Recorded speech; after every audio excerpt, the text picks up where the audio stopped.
Yang gue pikir harta dunia itu yang bikin gue happy. Ternyata nggak bisa, nggak sama sekali nggak ada happiness dalam hidup gue.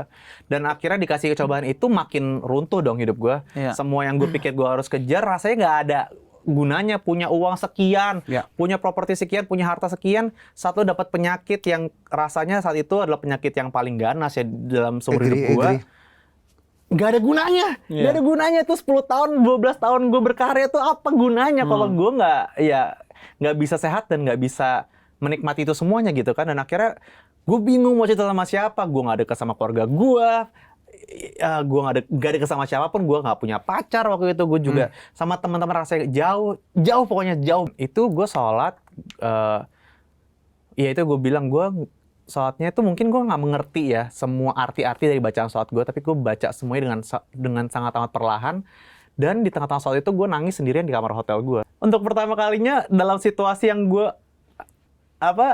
berat ya, besok gue mau operasi, tapi gue mendapatkan sebuah rasa yang luar biasa di tengah-tengah gue lagi baca kalimat sholat yang gue juga mungkin gue nggak ngerti, tapi kayak ada yang bisa ada yang meluk gue gitu.